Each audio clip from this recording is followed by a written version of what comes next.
House of the Dragon. Dragon Show! Yeah! House of the Dragon, Season 2, Episode 3.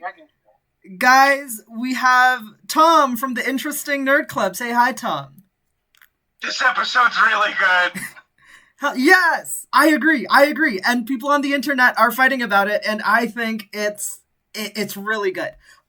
We also have Zach. People on the internet are wrong all the time.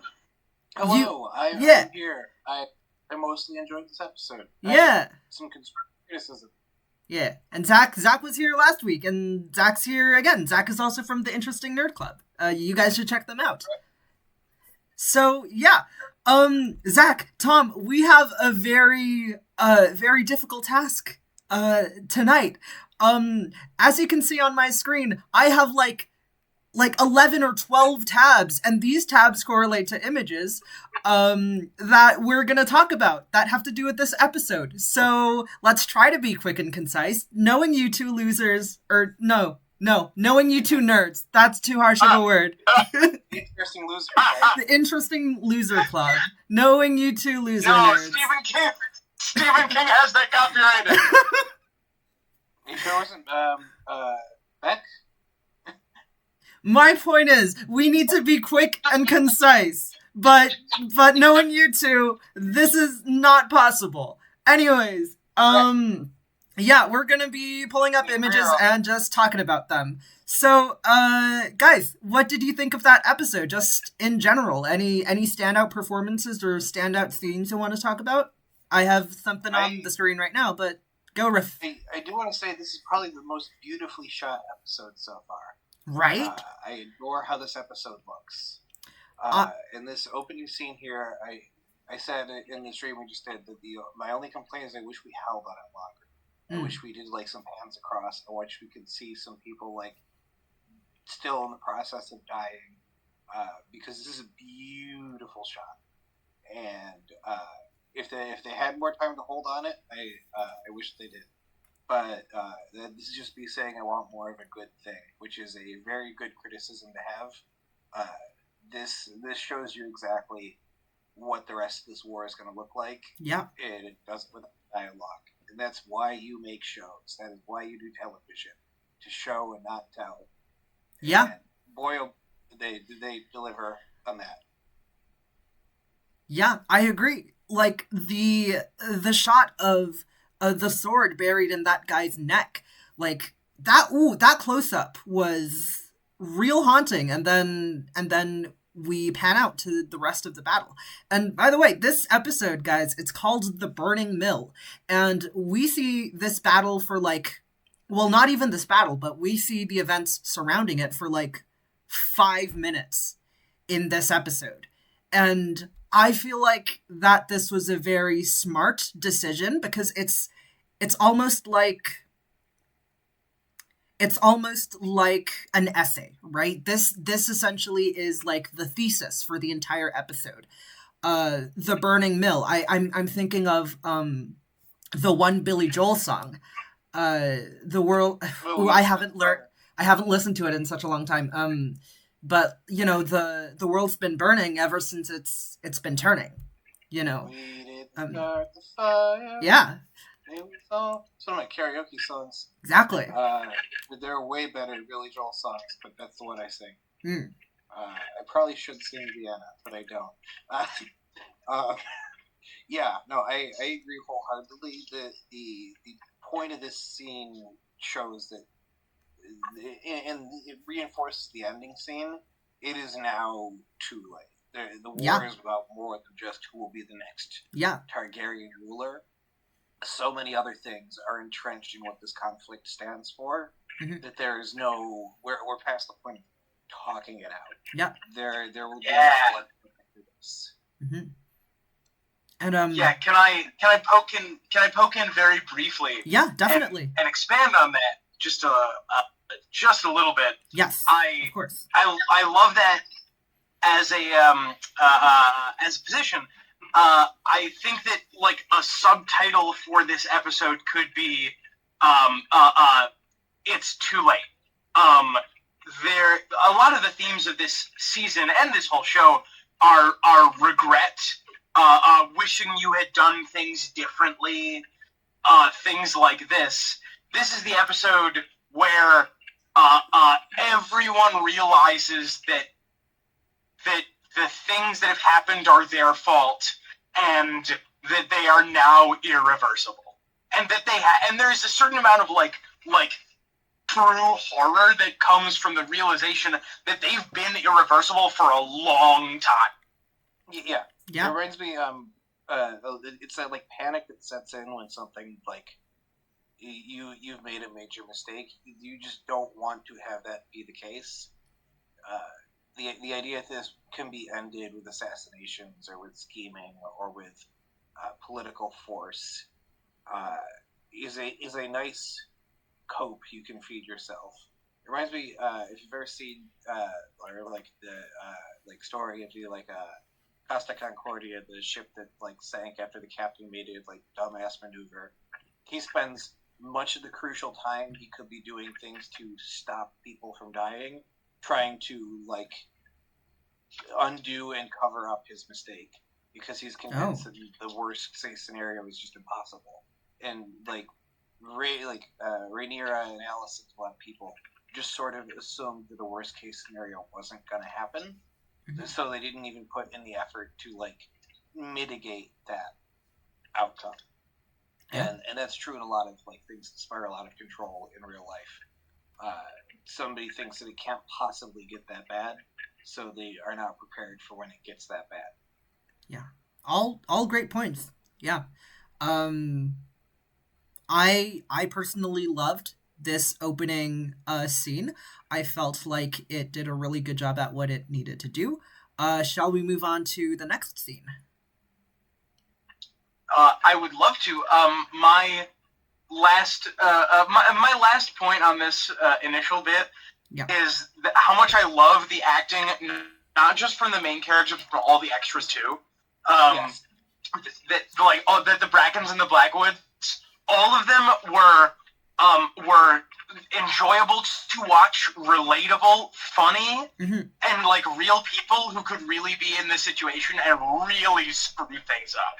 They're just boys, you know. They're teenagers, and they don't really know about the consequences of like their words and their actions. And we see here that this is what the consequence of like such a small encounter is. It like spirals out of control. Yeah. And it's a consequence for our main players because in a more peaceful time, they'd have to keep the king's peace. Yeah. They'd be risking everything, both of them, to let this spiral out of control. And because they bow to different kings, the rulers, they nominally have an excuse to go after each other. They have the barest excuse to start fighting again, and that's all it takes. Yeah, I agree. All right, let's move on. Good. This show is very good. And speaking of this show being very good, I love these two characters. We have Rhaenyra and we have Rhaenys. And we don't have to talk about this scene in particular. I think this is the scene where they're burying the Cargill twins. But we can just talk a little bit about these two characters. I especially want to talk about Rhaenys this episode because while I was watching this, it clicked for me that I know I get what Rhaenys' deal is. And for me, she reminds me a lot of Davos in both the Game of Thrones books, or the A Song of Ice and Fire books, and also in Game of Thrones. In that she's like basically a really good advisor that knows exactly what to say in like every given scenario. And you know, we can talk about last season in episode 9 where she made a mistake by killing a bunch of innocent civilians, but my favorite line this episode was when she was comparing Rhaenyra to Jaehaerys. That was a really good line. Oh yeah, hell yeah! Yeah, where she's like, has it occurred to you that that Rhaenyra is acting a lot like the Conciliator? You know, the one who didn't start wars just because he wanted to. Yeah, she wears the Conciliator's crown, the Targaryen king whose reign outlasted all others, even Aegon the Conqueror. Really good line. Really good mic drop. Absolutely. And I think that she understands why Rhaenyra is trying to take a slower, more thoughtful approach. I think that ultimately they're both going to have to come to the conclusion that just ain't going to cut it, and that's probably going to be in the next episode. And that'll be fun to listen to that conversation as well. I do love the meetings that we get. I think that it's going to come to a head at some point this season that Rhaenyra keeps walking out of small council meetings. She's going to get a little bit of a pushback there, saying like, if you're not going to stick here to deal with like the actual logistics of the war, we are just going to have to start making decisions on your behalf. And I don't think you're going to like that. Have we ever seen a Black Council scene where Rhaenyra does not walk out? Nope. Interesting. Yeah. I did. I'm sorry. Go ahead. No, you go ahead. I was just gonna say, like, yeah, that's a good point. Like, Rhaenyra has never stuck around for the entirety of the Black Council scenes, and I'm interested in seeing like what event pushes her to start doing that. Yeah, I'm very curious what her relationship to her council is going to be in the future. By the way, Pepper, is this a spoiler-enabled stream? We can talk about spoilers at the end. So what I did last time with Zach is, like, I dragged some of the images to the very end of this little carousel that I have, so that we can talk about spoilers at the end. Okay, perfect. Then I'll keep. There's a couple of thoughts that I'll just keep for the moment.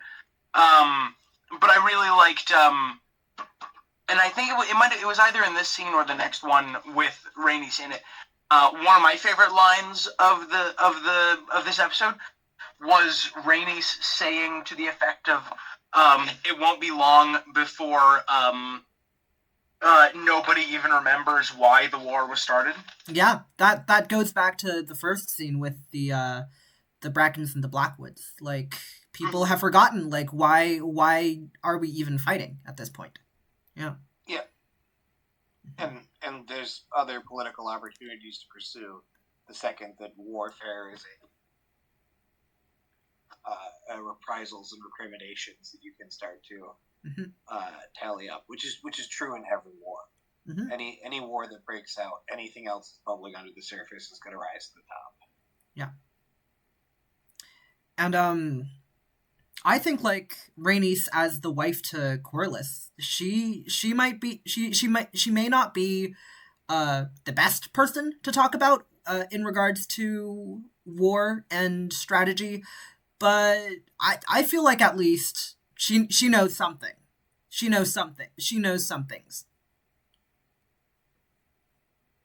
Yeah, she's not.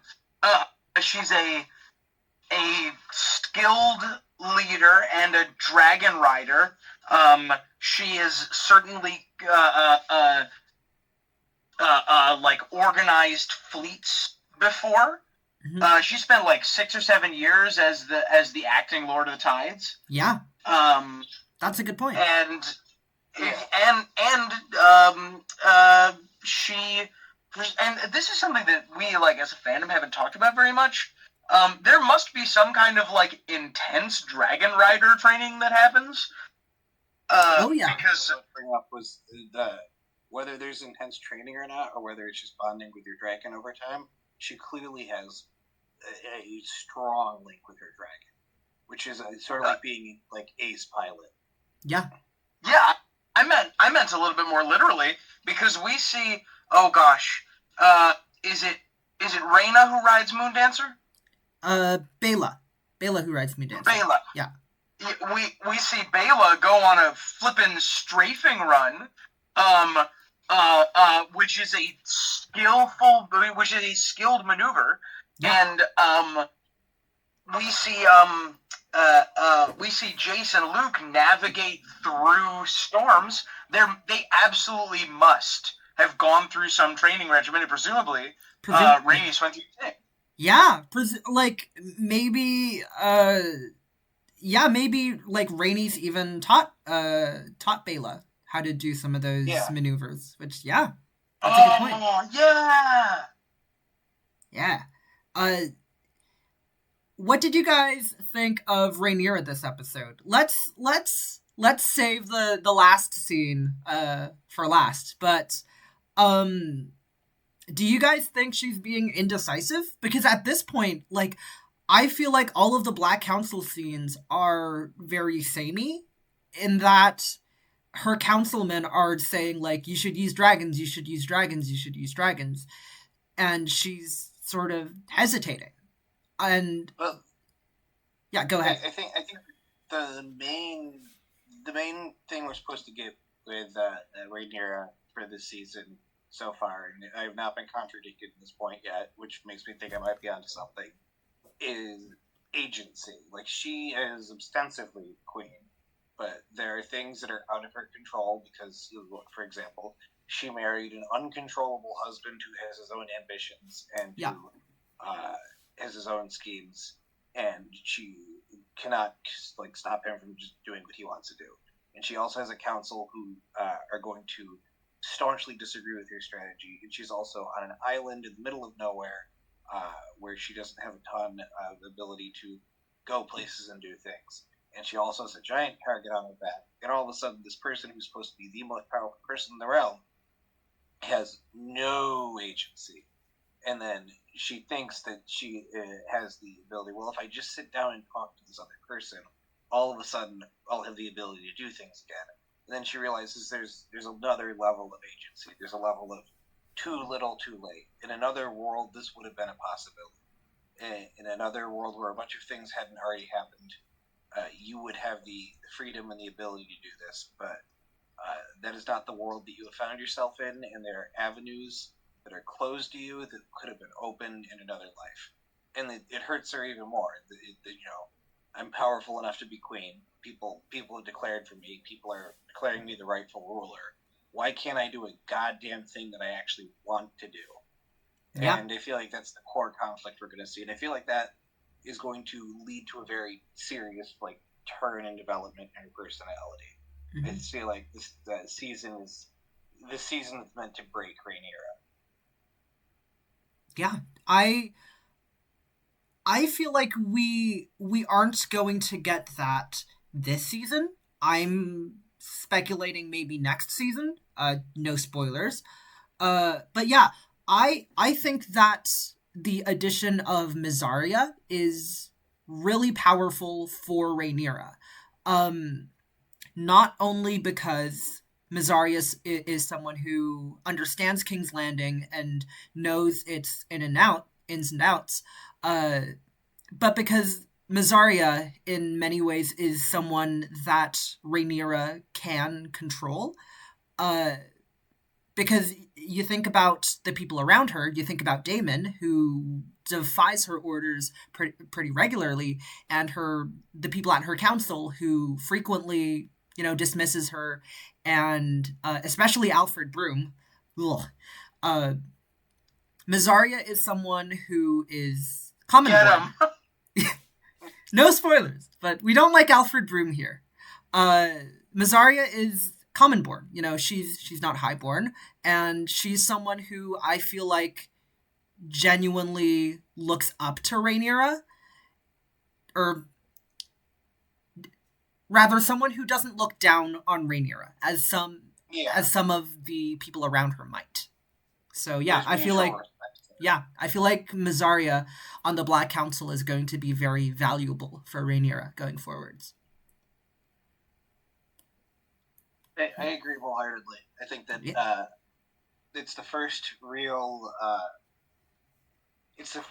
power move that's going to have lasting impact for her, and it's her reining in her control as queen, and I think that she has a pretty like good council in terms of like resumes, but they really don't seem to be able to do too terribly much in terms of offering her solutions that one, she wants to do, that two, are immediately actionable, and three,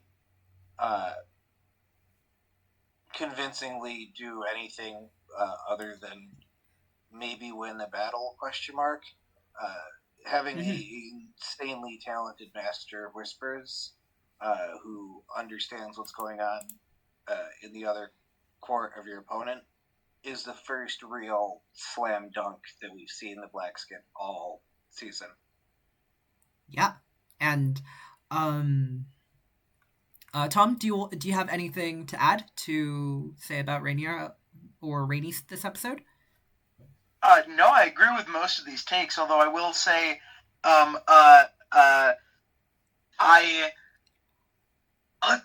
just love Corlys and Rhaenys' relationship so much. Yes. Yeah. That scene under the bridge. That was very Yeah. That was very romantic. Yeah. It's raining. They have the one healthy relationship in the history of Westeros. Yes. And very bad news about how many children he had out of wedlock. Hey, you don't know who... Hey, first off, none of this is confirmed. Yeah, none of this is confirmed. Second off, you don't know what their relationship was like. That's true. Alright? You don't know. They're the healthiest relationship that we have in this show. And also... Here's the bar of outright toxic. Yeah, exactly. Even if I accept all of this, it's still the healthiest. I can't dispute this. Exactly. All right, let's go on. Let's move on. Oh, I don't like him, guys. What's up with Criston Cole? For me, I can't figure this guy out. I can't figure this character out. Like, I understand that he's supposed to be like a good military commander. But obviously, like we see in this episode, that he's a shit hand of the king. The people on the Green Council, they were looking at Cole and asking him like what they should do, and Cole's just sitting there and he's like fiddling with his hand of the necklace that he has going on. And yeah, I don't know. Is he just supposed to be someone that we all agree to hate on? I think I'd like to take this one. Go ahead. I got this one, right? I don't know what to say about Cole. I could talk about the fact that the Criston Cole we get in the show is like a deconstruction of the White Knight in a similar way that Jaime is, but Jaime like revels in it. He revels in not... Jaime and the Hound both revel in not being, like, in flaunting what a knight is, while still embodying the good aspects of being a knight much of the time. I could talk about how Criston Cole is like the opposite of that. Outwardly, he is a very good knight, until the moments when he breaks and becomes like a brutal monster incapable of protecting anyone. Yeah. And who actually hurt people. Until there's a woman in the room. Then he's like... Yes. His brain activity goes to zero. Yep, I could talk about the fact that he is one of the least qualified hands of the king that has maybe ever been in place in Westeros, including Helaena the Pyromancer, by the way. Very true. And Orton freaking Merryweather. I could talk about those things, but I do not want to. Instead, I want to talk about how Criston Cole reacts the same way to stress that I do, which is he gets a haircut. And I think that's really funny. Yeah. And I've never identified with him more. Yeah. I mean, The other option is to just dye your hair, and that would be fun. Yes. That would be fun to see. I'm with them. I'm with you on that one, Criston. I love. A lot of people are really don't like the scene with Criston and Alicent in the courtyard. A lot of people are like, this is super awkward. This is very I don't know how to phrase. This is very like stilted. But I thought that was one of the more genuine interactions that they've ever had while wearing clothes. I thought it was a callback to their youth. It was a callback to like a time before everything was a disaster. Before everything in the Seven Kingdoms went to hell because of them. It was remembering a simpler time, and like I had this moment where I was like, "Damn it, Criston! If you had asked Alicent to run away with you, I wonder if she would have thought about it." Yeah, I wanna harp on that a little bit. Part of A Song of Ice and Fire is people realizing that fairy tales are not reality. Like that's the whole like Sansa Stark like story arc in the main books is. I can't wait for a charming prince to sweep me away. We'll run away together and we'll live a beautiful life where everything's happily ever after. And realizing that does not happen. That is princesses marry oftentimes princes who are terrible, who don't care about you because it's an arranged marriage for a political purpose, and who have no interest in making you happy. And the knights can be like somebody like the Hound, who's not particularly like traditionally attractive, makes crass jokes, and he's still one of the better ones because the other like knights like beat the shit out of you the second somebody orders it. I think Criston Cole is supposed to be somebody who is raised on the tale of like he's almost like an evil Duncan the Tall. This he comes out of nowhere. We get like his we get it ambiguous where he's from in the show. It's not 100% clear he's a steward of Lord Dondarrion in the books, but that could just be something he's saying. He rises up by being a good fighter in melees, and he thinks that his charm and fighting ability and good looks will get him places, and it does, but only because he's like using them in the most dark, manipulative way possible. He is, I think, a deconstruction of like the humble knight who rises up to be like the king's confidant. He is the brutal, mean-spirited, unstable version of that, and we're seeing it sort of catch up to him too. He was able to rise through the ranks quickly by buddying up with the king, by being tough, and by being charming to some extent. And now he realizes, holy shit, I like have risen well past my level of incompetence, and he has to live with that now, and now not be punished for the fact that he is in a role that he might not be super qualified for. Yeah, that's a good way to put it. I'm reminded, how does, if I remember correctly, in book 4 of Feast for Crows, Jamie thinks about Criston Cole, right? I don't remember the specifics of that chapter. Was it that Criston was both equal parts light and dark? Was that Criston's description in A Feast for Crows? Am I misremembering? Do you guys give me a second?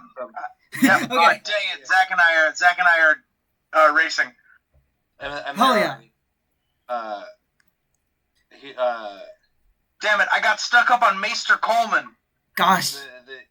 Laura says the heroes are always remembered, the best and the worst, and a few who are a bit of both, like him. Yeah. Criston Cole, who served the first Viserys and the second Aegon, they called him Kingmaker. Oh yeah, that's a good, that's a plot point that we didn't really see in, at least, so far. I didn't really get Criston Cole as, like, a kingmaker. back in season 1, episode 9. I wonder if that's like a future thing that's going to happen. Yeah. Yeah, this has been some people's criticism of Criston Cole's character, that he wins the name Kingmaker, but he doesn't. He hasn't really made any kings yet. Yep. Yeah. But of course, I think my favorite part about the afterwards, or you might get more. It'd also be I agree. I think that like a lot of Fire and Blood. My favorite part about Fire and Blood is that half of it's propaganda and the other half is questionable. Yes. And like calling him Kingmaker, like they could have just that could just be one of the stories that got spread. That's true. Like it involves the still existent high towers of political capital that were instilled from the Cole, who does not have a whole. Because like Cole, as we see, is a man on his own. He doesn't really have many allies to turn to besides Alicent, and the fact that he has won Aegon's support. Yeah. He doesn't have, like, Otto, when he gets ousted, he can be like, we got family back in Old Town. This ain't the end. It ruins my plans. It's going to probably cost us severely, but I've got a backup. Yeah. The second Criston Cole is, falls out of favor, the whole house of cards comes crashing down, which is also a fun deconstruction on the knight who rises up out of nowhere, is what happens when it doesn't work out and he falls back down to just being a knight. Yeah, what happens to Duncan the Tall when he gets fired? Yeah. Yeah. It's interesting that you mentioned... we sort of learned that with Barristan Selmy, don't we? Yes. Yeah, just go to another ruler. Exactly. Yeah. Which, by the way, might apply here, because Criston Cole, has had a pretty, I would say, problematic relationship with Alicent, but she certainly has elevated him to the position that he is today, ultimately. Like, we see that in episode 5 of the last season. She is pretty much the reason why he's here. However, we see a strain on this relationship, I think, the past 2 episodes, and especially in this episode. My thought is, what if now that their relationship is strained, Criston Cole starts becoming close with Aegon, as Hand of the King. And that'll lead to some shenanigans, and maybe that's how he earns his Kingmaker title. What do you guys think? What do you guys think about that? And what do you guys think about Criston and Alicent's relationship right now in episode 3? I think that I love the idea of Criston getting closer to Aegon, especially because I can see some very fun points in the timeline where that could happen, and I would love to see that develop and then fall to pieces when Aegon learns that Criston been sleeping with his mom. Yeah, exactly. Or, my other theory is that Criston Cole's just gonna be sleeping with all of the high towers. Like, episode 1, we have him with Alicent, but going into the future, we're gonna get some scenes with Aemond, and then some scenes with Aegon, and then, God forbid, Otto Hightower. He was already in the room watching last time Otto Hightower got fucked. Yeah, exactly. That's true. You're suggesting that Sylvie is Criston in disguise. No, I'm suggesting that Criston is out here trying to make the 7. Yeah. All of the 7 kingdoms and the Riverlands. Yeah.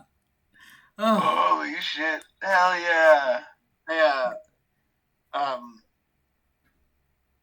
I like the turn on the relationship here, where it's very similar to the beef that caused him to turn on Rhaenyra, which is he didn't want to be like some quiet side piece. He wanted the queen's favor, and she is embarrassed to give it because it's in front of her brother, and that's gonna give up to some extent. Yeah, this is the member of the King's Guard. I'm fucking. Yep. Which she has every reason, because she'll be put to death, that she will get into some amount of trouble, probably be forced to remarry to somebody of political importance if it's out that she's, out sleeping with people. That she doesn't want that to be public knowledge, but this kind of like goes into the knight deconstruction. By taking knightly vows, he is, especially the Kingsguard vows, he is pledged that he is not going to marry, he is not going to have children, and very explicitly on top of that, takes a vow of celibacy to make sure that's never even a consideration. And he clearly can't live with that. That is clearly something he is not interested in doing. And yet he did it anyways, and now he has to live with the consequences, and he's resentful of everybody else acknowledging that as part of the deal with sleeping with him is, we have to keep this on the DL. Sorry, but not something we can go around advertising. Yeah. Isn't it interesting to see the Kingsguard, like a respected institution, degrade into like Criston Cole and 3 of Aegon's drinking buddies? Yes, and at least Cole's a good fighter. At least Cole has some confidence militarily. Yeah. But the degradation of... And Cole is now... He has to be the head of the Kingsguard, the head of the military, the hand of the king, all at once, and balance all of those things, which is an impossible task. Mm-hmm. So the Kingsguard is worse, because the person who's ostensibly the leader of them is off doing military stuff and is their main political head. And in addition, the new people on it are a bunch of untrained drinking buddies who wouldn't know the first thing to do if the king's life was actually threatened. Yeah. And he started with arguably one of the most stacked small councils and arguably one of the most stacked Kingsguard possibly in history. And at that point, probably the single best that had ever been put together. Maybe with the exception of some of Jaehaerys' councils. Mm-hmm. That's true. Tom, go ahead. Just my final... I've been saying this for 2 weeks. Criston, I'm not mad that you're getting laid. Really, I'm not. I'm happy for you. I hope that both of you toxic people find some solace in each other's toxic selves. But I am mad that you started a war over someone else getting laid. That does suck. Yeah. Yeah. That's very hypocritical of him. Okay. Yeah, you go ahead, you get it, you guys. Mm-hmm. But you didn't need to start a war over it. Mm-hmm. Moving on from Criston Cole, unless any of you guys have things to say. Oh, I have so much to say about Criston Cole, but sooner or later I got arrested. Yeah, all right, sounds good. And Zach? Well, I think we'll have more opportunity in the future. What I definitely have to say is, I think they're setting him up to go one of 2 directions, which is you can tell emotionally things are starting to catch up to him. In this episode, he has a chance to either self-reflect or become even worse. And I think I know what they're going to do, but the writers have surprised me before. Tell us what they... what direction it goes. Tell us what you think they're going to do, because I really hope, and I hate to be saying this, but I really hope that we get an episode where we are challenged to sort of sympathize with him. What do you think the writers are going to do? I think the writers are going to make him the ultimate... toxic fuckboy all the way to the end. All right. But I'm also interested to see if they can show a moment of genuine self-reflection, a moment of trying to turn it around. Yeah. Because I feel like that's the more interesting writing challenge. Yes. Is to make us see this guy in a different light. I agree. I mean, they kind of did it with Aegon the past couple of episodes. That's not to say that I'm a huge fan of Aegon now. But I sort of sympathize with him, and I'm interested to see if they can do that with Cole in the future. Let's move... Oh, yeah. Yeah. So that's all I had to say. Oh, gotcha. I Yeah. agree with that wholeheartedly. Let's move on to these two, Bela and Reyna. I am really interested in seeing where their story goes, because in Fire and Blood, they didn't really get to do a whole lot, but here we get to see that, you know, Bela and Reyna, they're becoming sort of larger characters, with Bela riding Moondance for this episode and Reyna going off to the Vale. And you know, I think like a really powerful scene this episode was when Rhaenyra was talking to Reyna and saying to her that, you know, Reyna, you need to be the mother to my 3 youngest children that I can't be, because I need to plan this war. And I really, that scene really got me.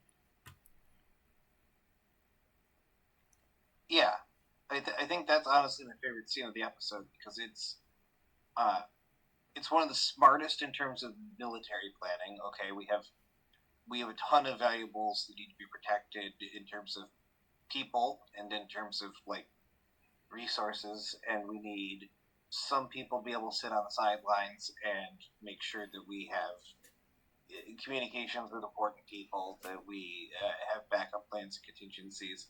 And moreover, from a human perspective, Rhaenyra realizes there's no way she can be a mom and a queen and a warrior and a general, all the things she must necessarily be at the same time, and be a good mom. And having somebody else raise kids in the interim, even if it's heartbreaking, is probably the only way forward. And that's a very compelling scene, and it's tragic for like 2 different reasons. Rhaenyra really doesn't want to have to be in that position. She would have given anything to not have to consider that. And then nobody is happy with the arrangement at all, because people just want the war to be over. They want to go and fight gloriously, victoriously. That's everybody's perspective. And the whole theme of this episode is sort of realizing, it almost reminds me of like the beginning of the pandemic, where everybody's like, oh, this'll be over soon, right? Yeah. and then the realization starts to set in. Oh no, this is not going to be over anytime soon. Yeah. Yeah, what we once thought of as a long vacation turned out to be just miserable, staying inside every single day. And this is a similar what is thought to be a potentially brief and violent, or brief and maybe not necessarily violent, but like particular between just a few people conflict, is going to be a war of which history books are written. And now I have to start making very different decisions than I would have otherwise made. Yeah.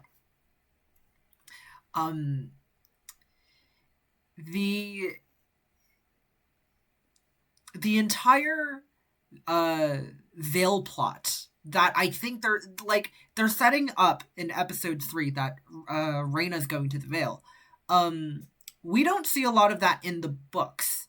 But from what we know, and we know that Lady Jane Eyre was cast. I think. Ooh, I'm forgetting the actress's name. But she's a pretty prominent actor. And she plays Lady Jane Eyre. So we can assume that the Veil plot is going to be a thing, be a larger thing this season. What do you guys think Reyna could possibly do in the Veil? And like, yeah, because we don't get to see that in the books, so it's not really spoilers, but yeah. I'd love to take this one. I think that there's actually going to be, and somebody's going to have to correct me if I'm wrong. I think that there's going to be, at least spoken by Rhaenyra, there's a slight departure from what happened in the books. I believe Taraxes is is going to the Vale. Yes. And did they say that that Rhaena is going to Pentos? I think the plan is Rhaena and all of the children and all of the dragons, they're going to go to the Vale first to meet with Lady Jane Eyre, and then they are going to go to Pentos because it's even safer there. Perfect. I think. And the Vale usually has a lot of trading ports too, so it'd be a safe way to like get them on a ship from there. Yeah. You can take well, I think that this is hands down my second favorite Laenor theory. Okay, let's hear it. Rhaena Targaryen rocks up into Pentos and finds that one of the free companies has found Laenor Valerion and Carl Corey as two, like, lieutenants. Oh, heck yeah. Currently in service, right? In service with, the constant wars between, Pentos, Tyrosh, and Mir. Yeah. And while they're in Pentos, they link up with him, and he comes on back. I like that. That is a very nice and neat setup way to bring him back, especially because, I don't know, there's a lot of, thematic connections between Rhaena and Laenor in the same way there's a lot of thematic connections between Baela and Daemon. Mm-hmm. Having the two of them spend time together, her connecting with him as though he is her mother, who she loves. Because Laenor, I think, has way more in common with Laena than he does with basically anybody else in the series. So I think they would get along really, really well. Yeah. And just talking and then she could, depending on how things shake out, she could bring that secret back or bring him back with her. Yeah. When you say bring that secret back, what are you the fact that Laenor is alive and well? Yeah, absolutely. Gotcha. Because that sure does muddy the succession, doesn't it? Yeah, because how would that work? Because if Laenor is alive, then Daemon's two kids with Rhaenyra are both bastards. Unless that is such a good point. Yeah. Rhaenyra, in that case, Rhaenyra has no legitimate children, and that would move, would that mean Laenor would be the rightful? Wait. No. Would that mean, no, that would mean, if you argue that there's no legitimacy in the Greens because they usurped, then the person who would, if you're going to send all the Greens to the Wall or to be Silent Sisters or whatever, that would then mean that once Rhaenyra dies and has no legitimate heirs, that Daemon inherits, which means that Daemon's daughter would be immediately in line. Yeah. So them that gives them all of a sudden huge political leverage because they go from still in the line of succession but not particularly close to actually next in line. Honestly, one step removed. Okay, honestly, that math checks out, and that might set up Daemon for interesting things in the future as well, if he knows that. I agree, and that there was all that discussion last episode between Corlys and Rhaenys about whether Daemon was going to be politically dangerous. And I mean, we see that this episode, right? I'm gonna see if we can talk about dragons after Daemon. But we see in this episode that he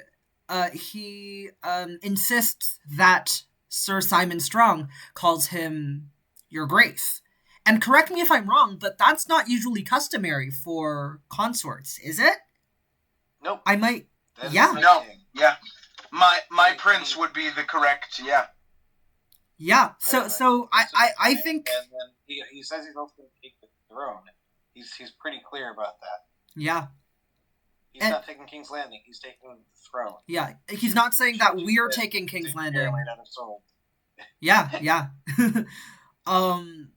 Which, by the way, guys, this is also sort of a newish plot that we didn't see much of in the books, so it's not really spoilery if we talk about it, but I didn't think that Daemon would go rogue this soon.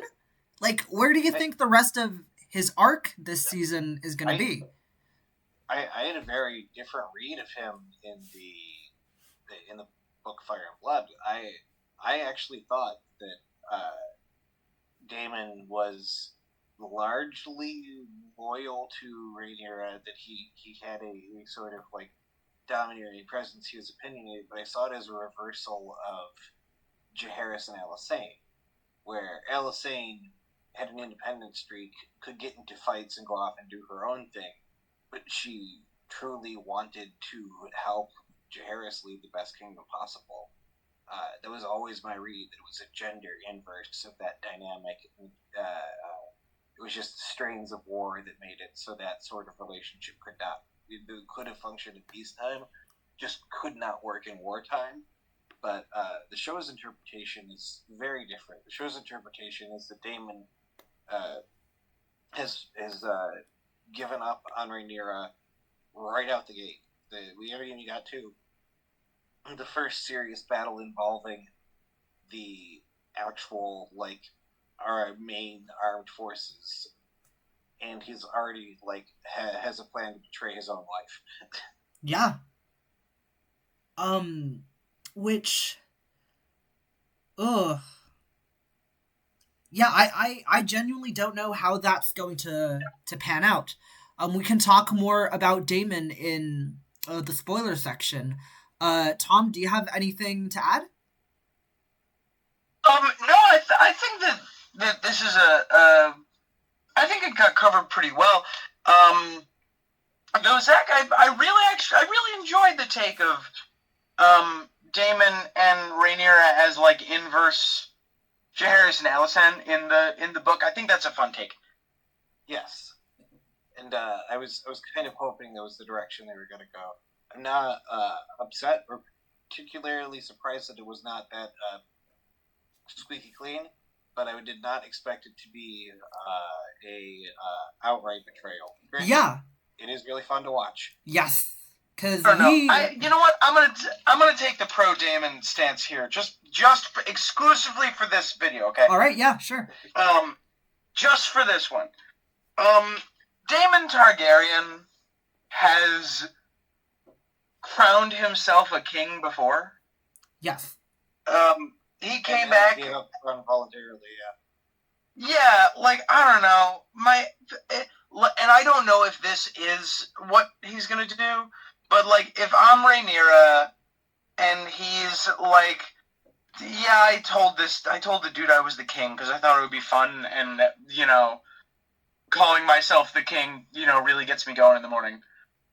But, you know, yeah, that's a fun take. That's a fun take. Actually, you know, I'm not actually usurping you, and I want you to know that. Yeah. It's just I'm not betraying you, I just like the title. Can I just sit in the chair sometimes? Yeah. And I don't know if that's where they're gonna go. It doesn't seem like that's where they're gonna go, but if they do, I think that would also be fun. It's also interesting that this is just like an anger response and he cools his jets, but this gets out, like it gets leaked out by somebody that he was behaving this way. Mm-hmm. Oh yeah. Consequential. Like later, he wakes up in the morning with like a sort of like I shouldn't have done that, but it's too late. Somebody's going to Raven. Oh my god! No, I just fucking saw through the Matrix. Oh shoot, is this a swearable stream? We can talk about spoilers later. No, I said, is this a swearable stream? Yeah. Go ahead. Nice. Okay, I'm so sorry. All right, perfect. So, Daemon made Simon call him Your Grace. Yeah. Daemon is currently standing in Larys Strong's castle. Yes. Larys Strong gets wind of that Right, because 100% he has some of the people there bought. Even if that's a good point. Even if Simon is actually genuine about hating him, one of the people there is on his payroll, 100%. Yep, and then later, like, I don't know how it would happen, but Larry somehow, like, leaks to Mazzaria, or does some, like, clever information warfare, just like the Air for a Day thing, if you take that even though it's not overtly threatening, if you take that out of context, it drives a big wedge between Rhaenyra and Daemon. Yeah. Especially given the fact that he like choked her in anger like a week ago. Yeah. I mean, we have there can be a million different things Daemon does at this point that'll make us question his loyalty to Rhaenyra. There's no doubt about it. Speaking of which, we can talk about dragons soon. We get to see young Rhaenyra this episode. And, okay, guys, they must, I'll say this right now, they must really love that prosthetic baby. They must be really proud of that prosthetic baby that they showed it 2 episodes in a row. That prosthetic baby that I hate so much. Yeah. It's in Deep Space Nine, they made a Starfleet coffin because they were going to need it. Spoilers for a different show. And then they wrote an entire separate episode so they could use it again. And that went Star Trek mentioned. Mark your bingo cards. Yeah. It's fun when somebody like clearly walks into the props department and is like, "Oh, that's really good. Hold on, let's write more excuses to use that really cool." Exactly. That is what happened. You cannot convince me otherwise. This script did not originally call for that, and then somebody walked into the props department and is like, "Is that the decapitated kid? Yo, I want that in my episode." Hold on, hey, can I get that? Can I get the decapitated? I'll put him in a vision. I want the decapitated kid. It's gonna be like.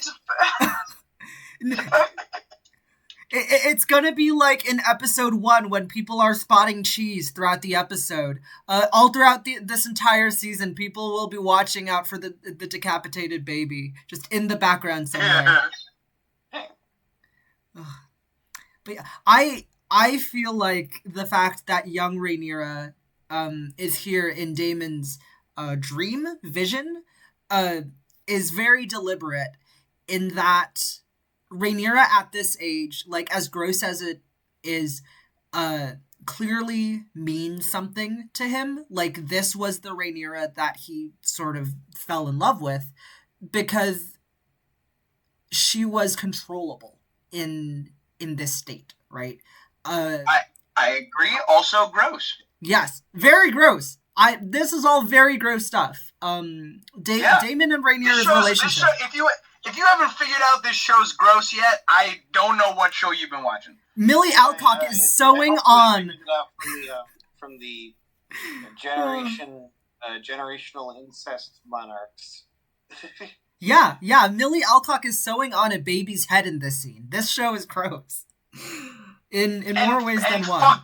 And fucking awesome. Yeah, that too. But yeah, I feel like going back to Daemon, like what he really wants is power, is to be able to control people. But also on the other side of things, I don't know if Daemon really knows. I don't know if Daemon himself knows how to sort of use that power or be satisfied with that power, I should say, because I think that the moment, let's say in a hypothetical world where Daemon becomes king, I think that he's maybe gonna last like 2 weeks and then he's gonna get bored, right? That's my prediction. They'll conquer Dorne a lot quicker. Oh yeah. Oh yeah. But yeah, like I think Viserys, what he should have done was just be like, yeah, Daemon, you can be king, and then let's see how well that goes, and then he's gonna get bored, and then and then Viserys comes back. And Daemon played Animal Crossing for there were no more worlds to conquer. Exactly. Daemon is someone who I think is in love with the chase. He has a very Yeah. like, dog that catches car sort of thing to him. Yes. Like, the reason he reminisces about young Rhaenyra is because that was the last, like, you know, like, challenge, I guess. Like, to seduce someone who he probably, like, it would have had every reason in the world to go you to him. In his mind, he's romanticized it, which is terrible. This is, like, you know, grooming, basically.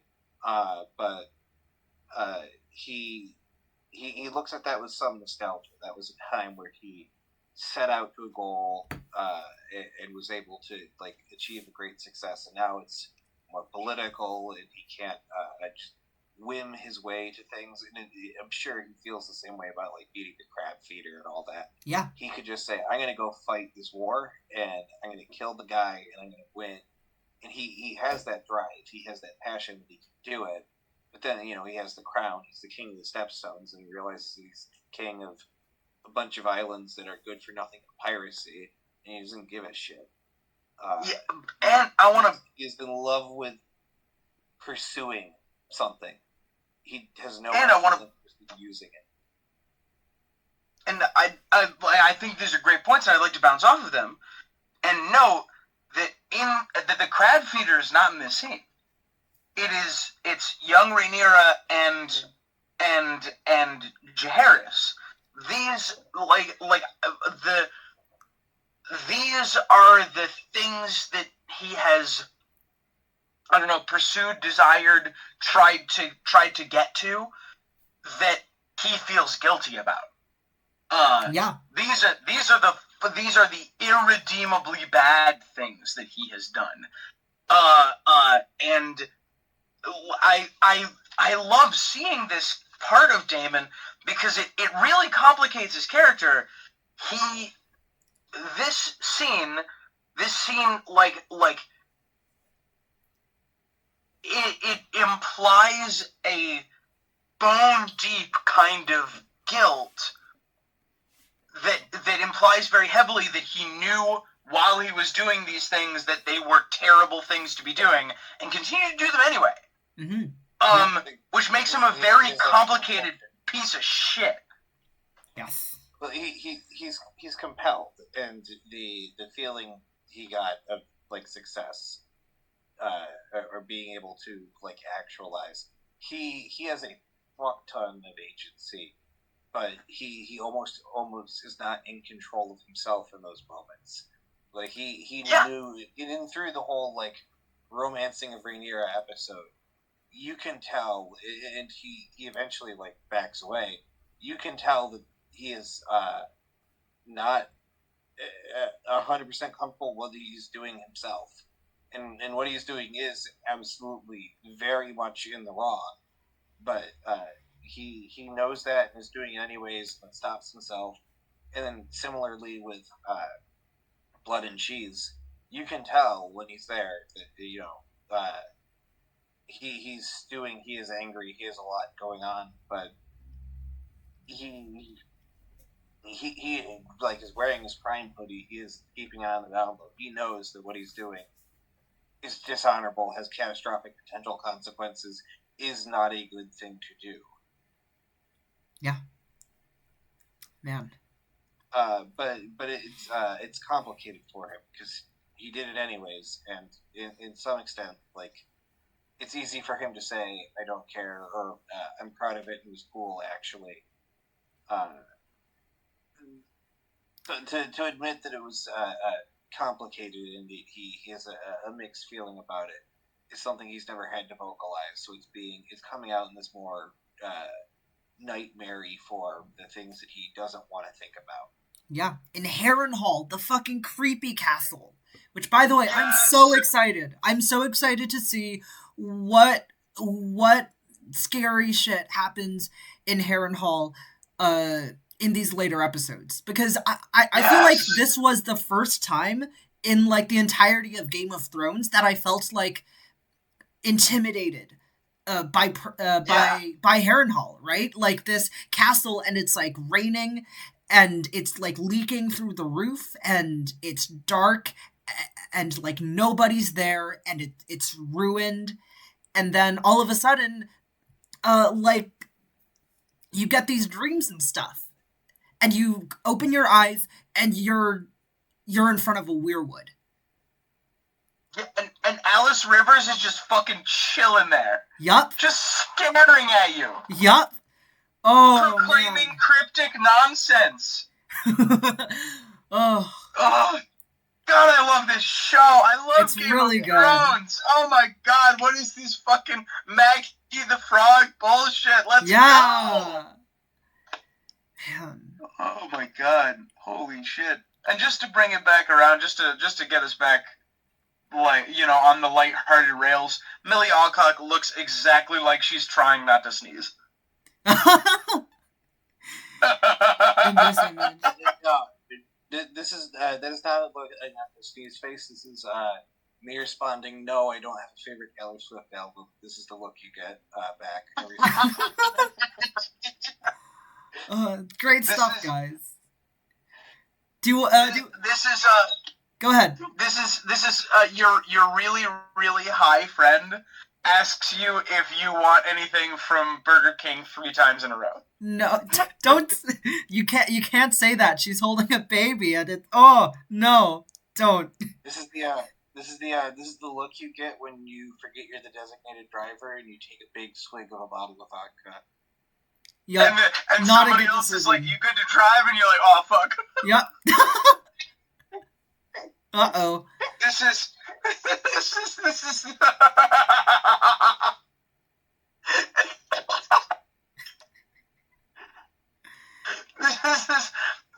This is the face when you were watching something really good on TV and someone changes the channel behind you. You turn over your shoulder and stare at them like this. Yes. Good stuff, guys. I like this bit. This is gonna be the whole video.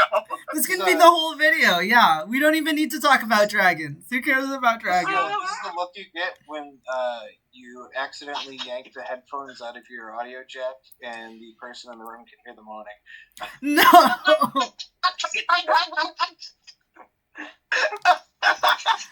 Oh, Patire.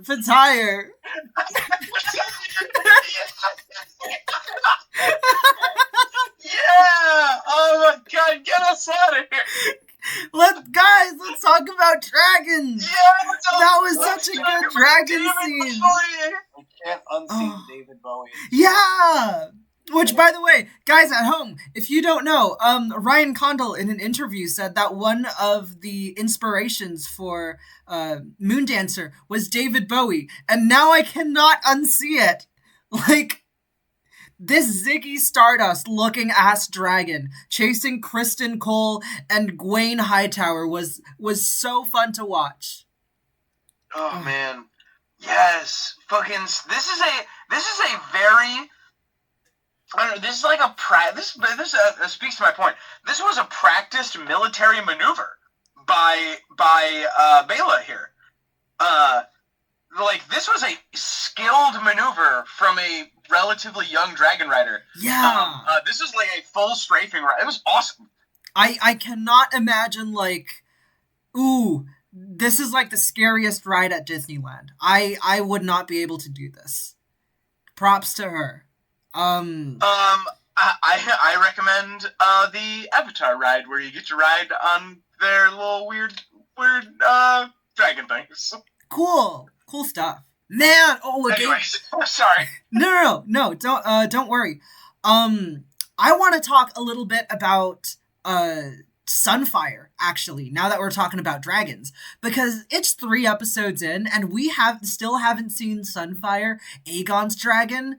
Like, man, I'm really excited for that one dragon because they've been, like, hyping him up so much. I don't know if you guys watch any of the interviews or whatever, but they're talking about Sunfire like he's some sort of like majestic majestic dragon that they're like really proud to show off. And apparently he sounds really cool, and his scales are like golden, and yeah, I don't know. I assume we're gonna see him next episode, but yeah. Interesting. Okay. Yeah, let's talk about it, because I generally don't watch the after interview stuff. I have felt that they take some things away from the show on occasion. Gotcha. However, I find it interesting that they said that, because I had been wondering if it was going to be the opposite.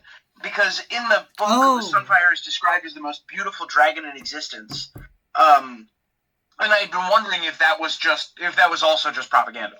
Yeah. Right, that is definitely the sort of thing that you put out and put around. Like, of course you would support Team Green. They have the prettiest dragon. They have the biggest one, the prettiest one, and this other one. Yeah.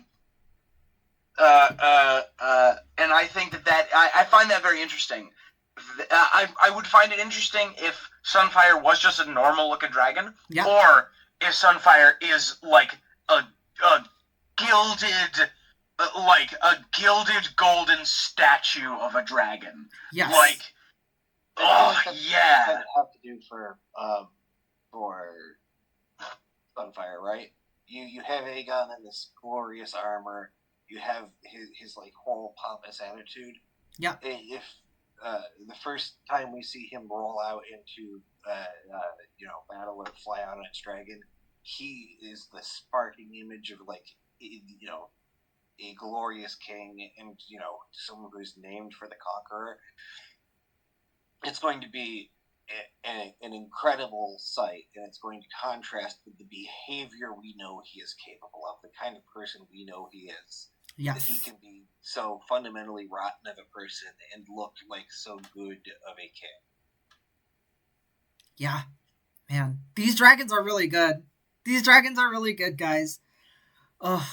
Yeah, they're they're really quite fantastic. Without trying to spoil any of the plot, which other dragons do you think we are going to see in this season? Just for book readers, I guess. We technically do see Tyraxes this episode. He's in the little cage, and he's the little dragon. So we've seen 2 new dragons so far.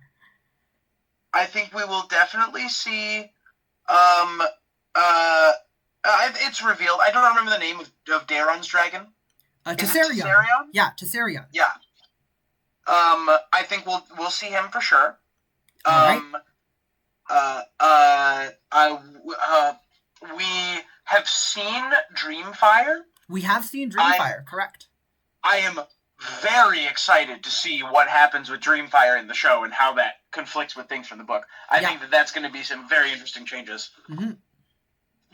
I'm not going to speculate on how at this moment. Yes. But we should talk about it more, because I have some very exciting ideas, and I can't. Some of them have to be used. It's gonna as do I. I think we're also definitely seeing Sheep Stealer and Cannibal this season. Oh, really? Cannibal? Really? Oh, Zach has some confident Sheep Stealer, huh? Well, I honestly... Sheep Stealer, and 100% we're seeing Cannibal. I think that Sheep Stealer is more likely than Cannibal, because Cannibal is like a cool dragon, but doesn't really have any plot relevance to this time period. But then I guess the argument is like, if like this would be our only time to see Cannibal.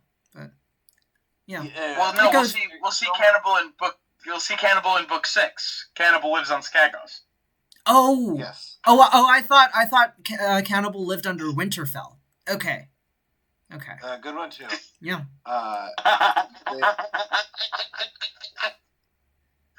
No. Cannibal lives in the Bay of Souls. What we need to get is if we're going to get an opportunity to see the dragons of Dragonstone, we need to see some person who thinks they are so cool and tough that they can claim cannibal, and then they get eaten.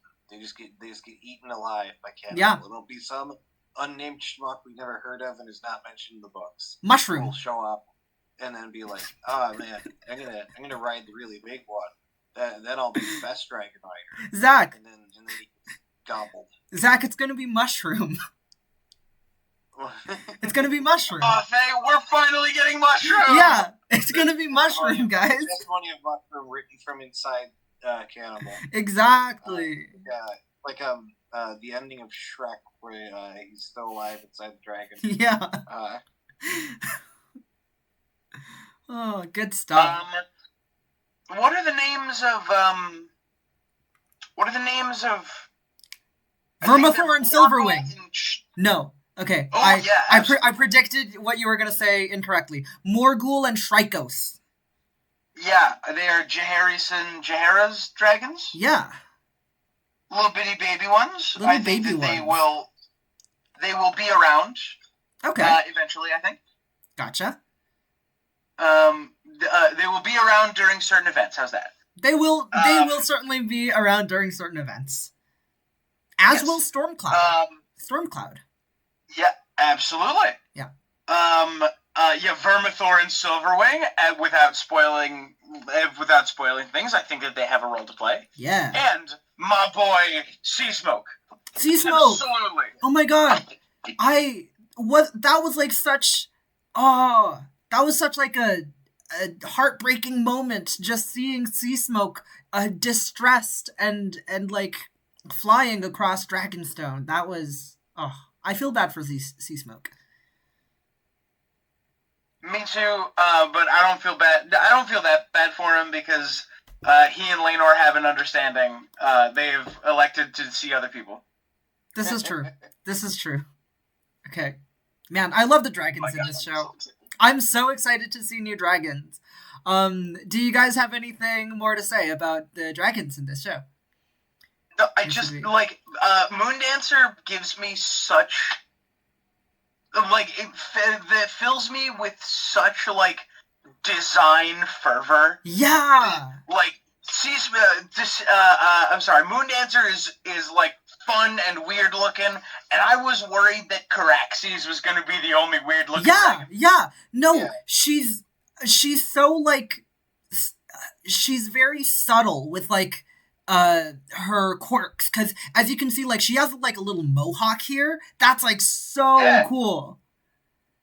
And the patterns on her wings. Oh. And Vhagar is so Vhagar looks like Godzilla. Yeah. And Caraxes looks like a fucking newt. And Moondancer looks like a David Bowie lizard. Exactly. Yeah. Thinking on it too, I'm actually gonna add Grey Ghost to my prediction because Grey Ghost. Sure. Absolutely. All right. Yeah. Yeah. Grey Ghost is gonna be important. Yes. I think we're gonna see all the wild dragons. All of the wild dragons. All right. Actually, they might omit Grey Ghost in exchange for Cannibal. I disagree with that. You're right. Never mind. Yeah, I disagree. Hard disagree on that. Figured it out. It doesn't work. That does not work. Okay, let's go on to... Look, just go read the book, okay? If you don't want to know what we're talking about, go read the book. It's right there. The book, yeah. Let's talk about a scene that I feel like many people dismiss in this episode, which is Helaena forgiving Alicent. Now, Okay. Before we say anything else about the emotions of this scene and the fact that Helaena is the most morally superior character in this show, what do you think about the take that Helaena has read Alicent's mind in this scene? Because they weren't talking about forgiveness at all. And Helaena just says, "I forgive you." And, you see that Alicent is kind of taken aback by it. Yeah, It's a fun thing. It's mind reading. Yeah. I like that interpretation. But it's clear that, like, that is something that is stewing on Alicent, that she feels guilty. Yeah. That she was sleeping with the guard that was supposed to not make sure that nobody got murdered. Yeah.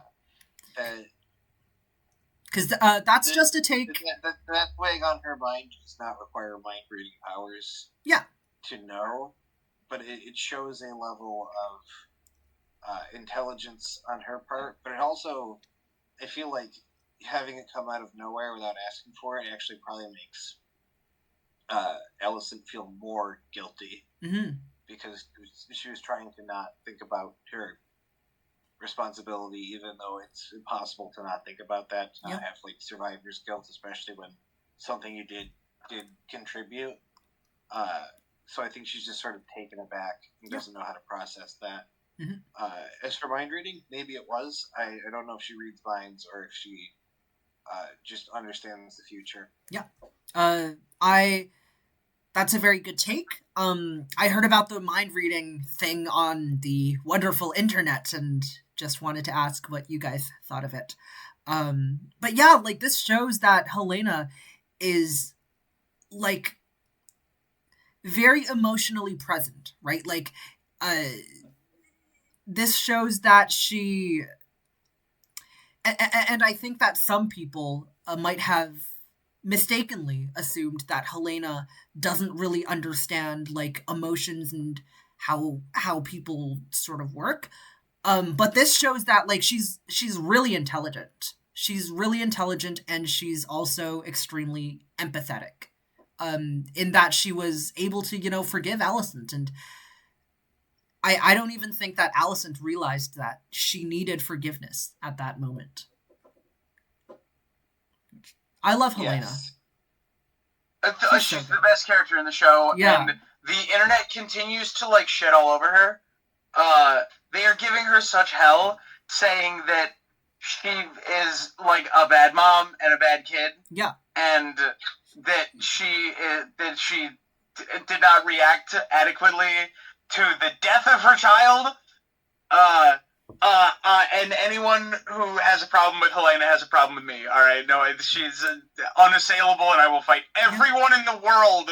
She's the best character in this series. She likes bugs and doesn't want to be touched. Yeah, I love her. She's great. She's like, and correct me if I'm wrong, but she's like the only person besides, like, Mazaria, I think, who like gives a thought to, like, the small folk. Right? Because she in this episode, she says, like, I bet that the small folk think that I don't have the right to grieve because I'm a highborn lady, and they probably lose their children a lot more compared to highborn people. I'm like, that's a really mature thing to think about. Obviously, like, you are entitled to your grief, but that's a very But, like, and then Alicent says the best thing she's ever said to any of her children. Yes, correct. Yes. Mm-hmm. I think another interesting thing from this is that if you view it as the she can see someone in the future, knowing what the small folk are going to go through the duration of this war. Yeah. She might feel like the pain and suffering that she has foreseen for herself, like, she has come to terms with, she has come to peace with, but she cannot reconcile the, like, mass human suffering that this war will bring with it. Mm-hmm. That is something that she's still chewing on. She's, like, she seems at peace, as horrible as it is, with the murder of her child, because it seemed like she was well aware it was coming, with her ability to, like, see her dream into the future. Yeah. She's still looking for a way to reconcile with the fact that a conflict that she doesn't have a lot of agency over is going to cause a massive amount of death. And I'd like to recontextualize her forgiving Alicent real fast. Yeah. I think Helaena has very clearly demonstrated that she is living with the internalized understanding. She's not just getting flashes. She's living with the understanding of what is going to happen. I think this is implied very heavily by her calling Jaehaerys like the boy, and not being 100% surprised when death came to call on him. Yeah. She isn't getting flashes of what's going to happen like Melisandre, who gets flashes in the fire but can misinterpret them. Mm-hmm. Helaena knows what's going to happen. I think that Helaena is probably forgiving Alicent for things that haven't happened yet. That's a very yeah. Honestly, that's a very good take. Might know that that she might not get another good opportunity in the future to have that moment with Alicent, so she's doing it now. Interesting. I am imagining the opposite. That all of this is Alicent's fault. Asterisk, big old fat flippin' asterisk, right? There's an understanding that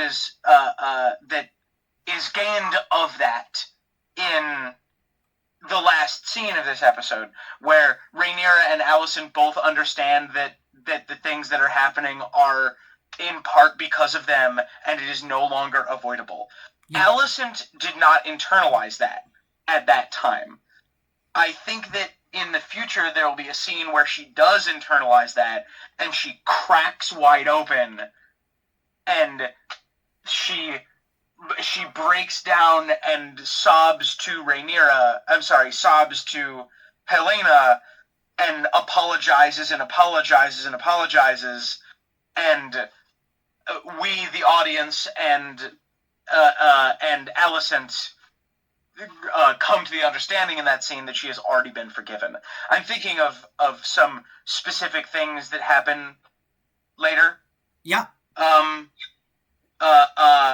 Are we in the spoiler section yet? If not, no worries. Let's talk about all the things first, and then see if we have time to go back to specific moments. All right. Well, then yes. I'm going to say that what she is forgiving Alicent for, she's forgiving Alicent for, like those actions that Alicent has taken have already been taken. Yeah. But Alicent hasn't internalized their consequences yet. Mm-hmm. Helaena has, and is forgiving her for those. That's a very good take. Yeah. That makes sense. I love her so much. She's really good. I love her too. I want to play board games with her. Yeah. And I want to look at cool bugs with her. Yeah, I want to see her bug collection. Yeah, I bet that she would pick out the fucking coolest shells at the beach. Oh yeah, no, she would be the person to collect animal skulls as well, and have those in her room. Yeah, she's great. I knew somebody like that once. She was really cool. Yeah. All right. Do you guys have anything more to say about Helaena? We can move on to some more things if not. Similarly, much more, but sooner or later I have to stop. Yeah. It's very late for you guys. It's starting to get late for me as well.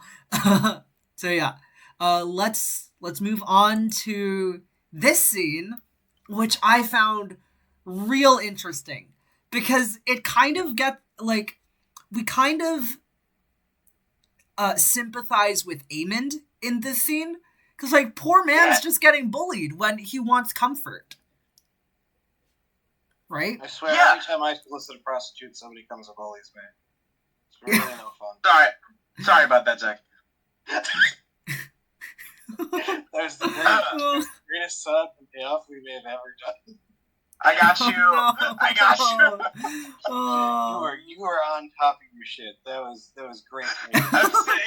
I told you guys at the top of the stream I'm delirious. Yeah. Yes, I think this was a great scene.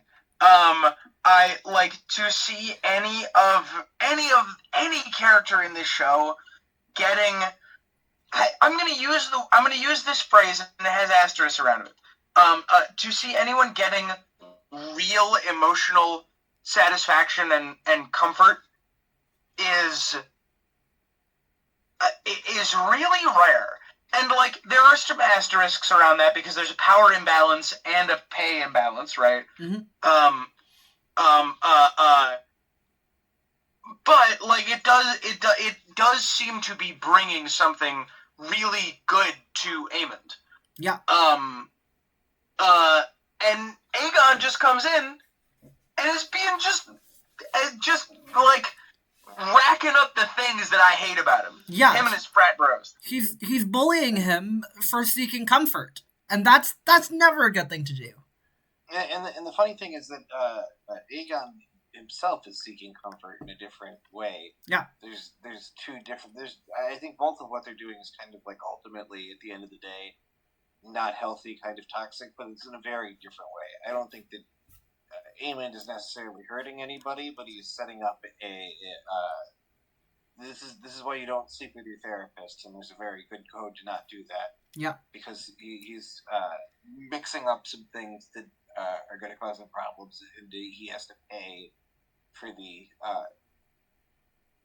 emotional outlet that he's determined to use to deal with his pain and trauma. Meanwhile, Aegon's emotional outlet to deal with all the things he's going through is to go out and party and drink and be an asshole all the time. And that, like, filling the hole in his soul with partying is going to be great while he's still young and wealthy. And not at war. And not at war, yep. You stop being able to fill the hole in your soul with partying when you don't have the resources, the physical ability, and are nowhere near a party because you're currently in a trench. Yeah. That really puts a damper on that coping mechanism. Yes.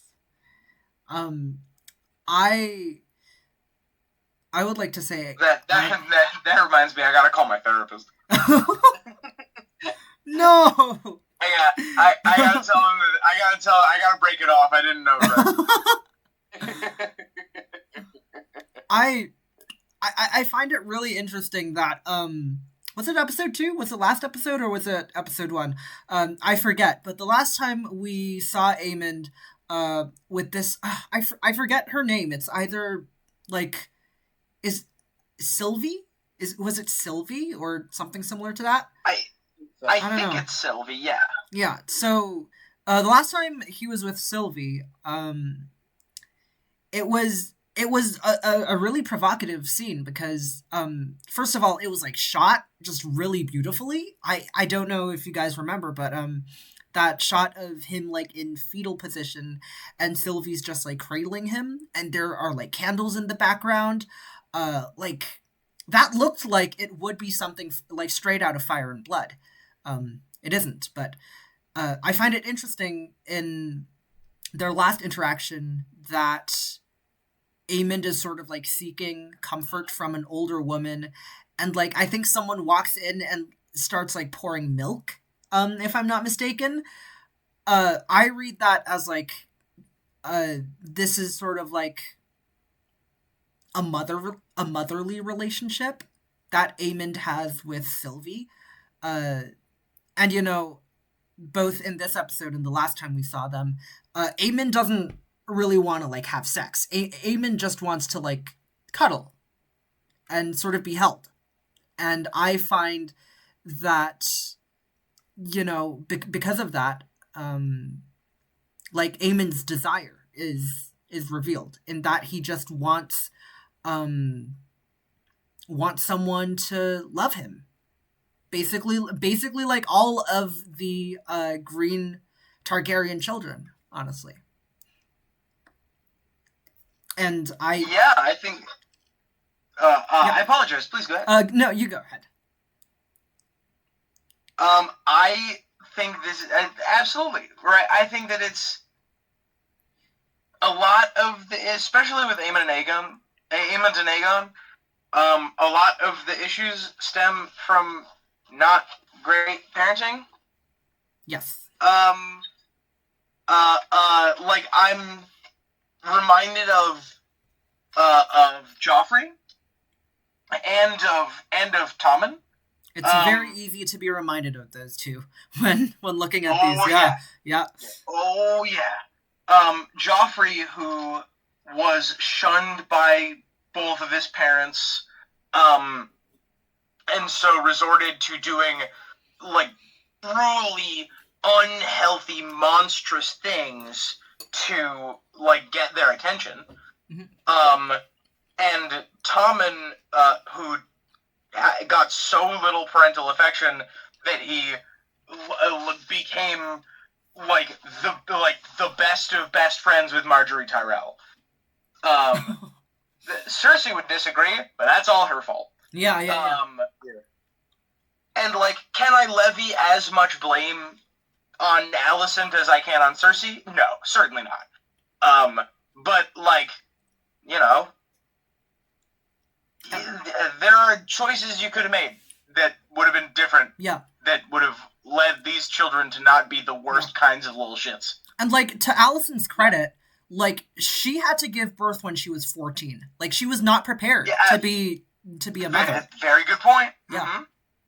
Well, and the other thing is these kids have been in a, like, fraught political situation that's very clear would, like, have consequences for their formative years. And then you have someone like Aemon, who the brunt of that hit him insanely young. He was very young when he lost his eye. And he started a feud when he claimed Vhagar that still has consequences to this day. And now, like, he's getting older. He's realizing he has to live an entire adult life like this. And, like, there's some, like, childhood that he never got to experience that he feels like might be robbed from him. And this might be his coping mechanism. This might be his way around it. This is his way to go back to the times before he lost his eye and had to deal with real world bullshit. The last, like, good times of his life when he was just a little kid and could lay comfortably and be held. Weirdly, another of the healthier relationships in the show. Yeah. Shockingly. Shockingly. Yeah. There's definitely safely in the top half. Which is insane when you consider that one of the people is only showing up because they're being paid. Yep. Ugh. And we see that later in the scene. She's also showing up because he has a dragon. Yeah, okay. Yep. Pay/origin. Yes. Ugh. We see later in the scene that he sort of has to put on this front and pretend he's not, like, affected by it, and he says something along the lines of every whore is as good as another. Any whore is as good as another. That's what he said. Yes. And to pretend that he did not care about Sylvie, which is really, really tragic, I think. And in that scene, can we just talk? Heartbreaking. Yeah, in that scene, can we just talk about, like, full frontal, like, nudity while he's in this vulnerable state? It's weird, the contrast. It's interesting, the contrast, because he's, like, fully nude, and but he's sort of, like, putting on this front, and because I think that sort of sends me the message that, you know, even while he is at his most vulnerable, like, he wants the world to know, and he wants everyone to know that even at his most vulnerable, he's still like, what are some words I can use? He's still powerful. He's still cold and unfeeling and a badass and all of that. Absolutely. Yes. I agree wholeheartedly. I think this is a fantastic position. I think that, like, he has to pretend not to care. Otherwise, the people around him will know that he has a weak spot, right? Yep. Because everything that all of these kids have been taught to do for their entire lives is exploit other people for gain, right? Yep. That's the only thing they're good at doing. Because that's the only thing that Otto ever taught them how to do. Mm-hmm. Is like maneuver your way toward power. That's the only thing that they know how to do, and they don't even do it all that well. On top of that, I think that this is the best way to protect Sylvie too. Pretending you don't know her, pretending you don't care, is the best, maybe the only way to keep Sylvie out of danger. Yeah, that's right. Yeah. Okay. All right. I hate to rush this. I think this is a really interesting scene. Let's move on to the final scene of this episode, which was very divisive. For a lot of people. A lot of people loved it. I loved this scene. A lot of people hated it. And I think they hated it because of the logistics of, like, how Rhaenyra got to King's Landing and all of that, and how she was able to escape. Which, as an avid fan of the Hitman series, yes, all I want to ask you is, what difficulty were you playing on, and how many saves did it take? I think a lot of people. I think the fact that King's Landing, like, the security of King's Landing, the fact that they are incompetent, I think that's a feature and not a bug, personally. 100%. If they did more to justify that to me on camera, I'd be more willing to buy it. This is However, fair. I would love a scene of Rhaenyra, like, throwing coins, and then members of the Gold Club saying, what's that? Hell yeah. Or if we're gonna go a different direction, I'd love her sneaking around in a cardboard box. Oh yeah. So she get put to the sept. Or maybe she could, like, Sam Fisher her way, like she, like, crawls on the ceiling, and we find out there's actually a really good, like, ventilation system in King's Landing that she was calling through. You've got some options. Yeah. I jest, I exaggerate. I do say a like Jason Bourne, James Bondy, like, sneaking through, trying to escape without making a big scene in an urban environment, or trying to get somewhere without, like, people noticing you. Scene would have been incredible, and in a show that had more episodes, I feel like this scene would be a culmination of a really good stealth scene. This is a very fair point. Emotional weight of this, because this is a very good scene from an acting standpoint, and it's necessary to, like, kill the narrative that this war could be hashed out by two people sitting down and talking about it. Yeah, it clearly can, and this scene nails it in sending that message. Mm-hmm. It's the logistics of getting there that make it a little less functional for me, and probably knocks this episode down a few more points than it deserves to be. Yep. That's a very fair point. Like, it's a good scene. It's a really good scene. I just wish it was set up with another very good scene, because then it would have been a great scene. Gotcha. Like, you know, in the books, Gwaine Hightower was appointed as, I think, Lord Commander at this point. Of course, he's not. in this Yes. episode.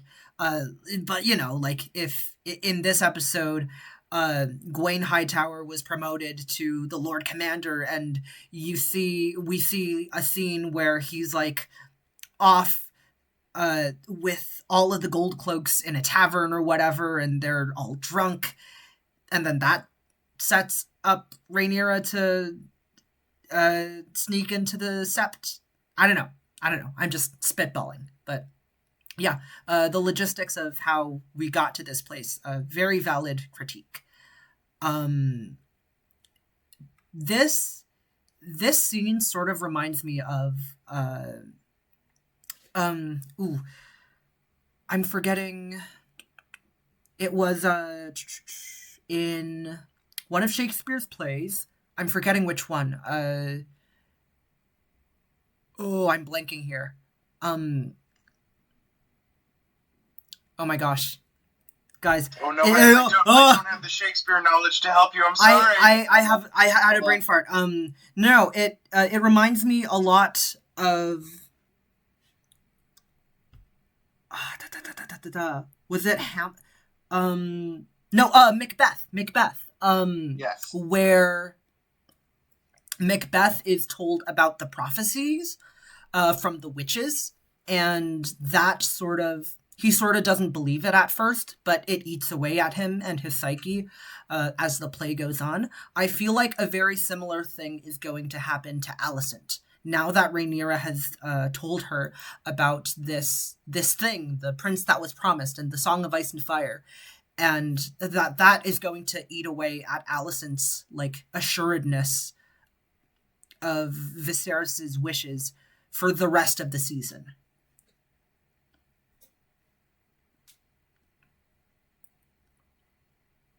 What do you guys think about that? Yeah. Hell yeah. I think that this conversation is going to hang over both of these characters for a long time. Yeah. Yeah. If this is never mentioned again, it is the biggest waste. Especially when you made the leap to make sure this happened right now. Yeah. If this does not haunt the characters for the rest of their existence in the show. Yeah. That they did sit down and they did try and figure it out, and they realized not only that it was too late, but they had both made major mistakes, and could have had they talked this out years beforehand, before all the things that made the war inevitable. Mm-hmm. That was when they had to put aside their petty bullshit, and even then it might not have worked. Mm-hmm. Is going to haunt the both of them. Yeah. Hopefully until the series finale. Yeah. I think it was a really brilliant detail that Alicent said, told Rhaenyra that, in the memory of her mother, that she promised that she didn't have anything to do with Luke's death. Or no, she promises on the memory of her mother that Viserys wished for Aegon to be king. And I find that to be really, really brilliant, because it communicates to me that deep down, she knows that it's a lie. And that, that mirrors in episode 4 of the last season, where Rhaenyra says, in the memory of my mother, to defend a lie. And Alicent knows that it's a lie. I think that's like a really neat touch that they did. And it to me, I read that as like Alicent knew that all along. But like sunk cost fallacy, like she's already this far in this war that she can't back out.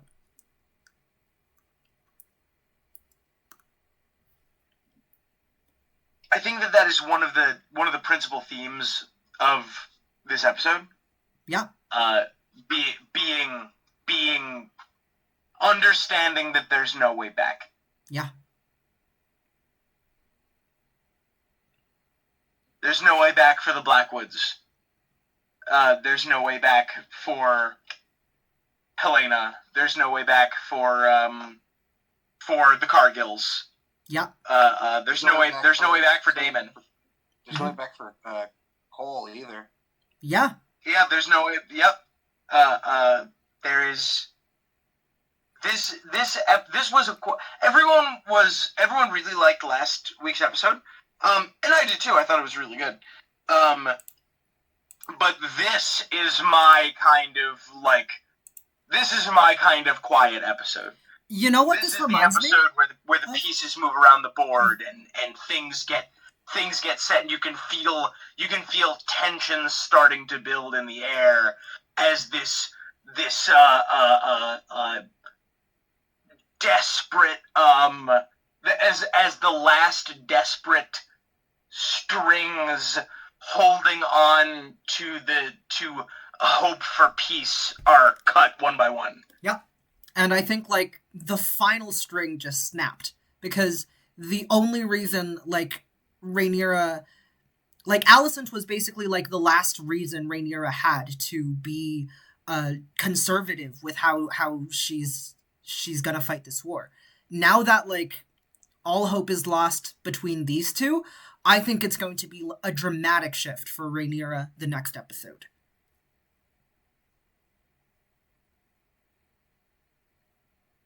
So, yeah. I think this is. I think that this is the time where we get Rhaenyra about to walk out of a council meeting, and then she walks back in. Yeah. She's like, "Oh wait, yeah, we do need to fight.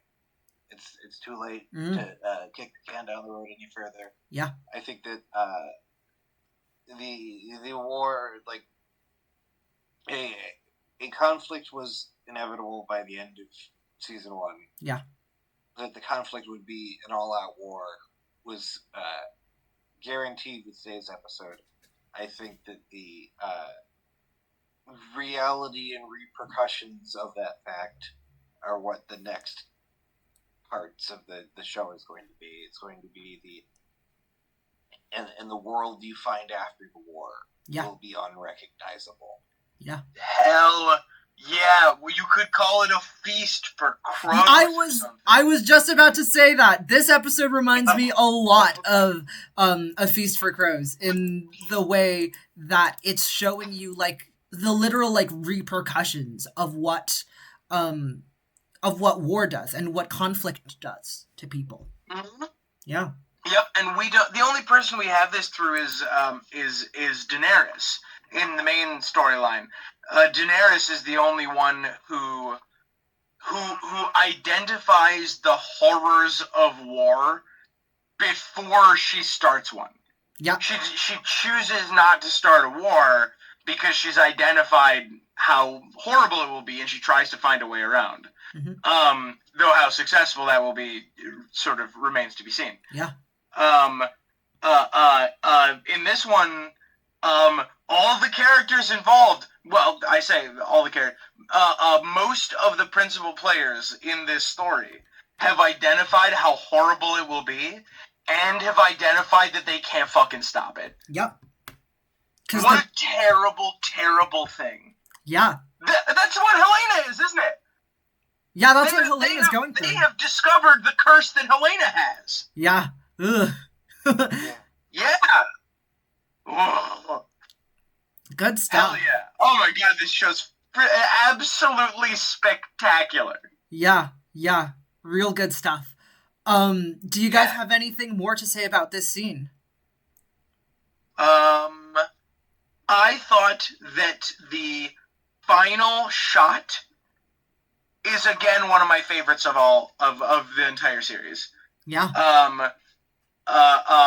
It was Rhaenyra staring into the fires, the candle flames, and her eyes like flick down and then flick straight over the course of like a 10-second like musical swell. Yeah. And then it cuts, and like you can see like despair and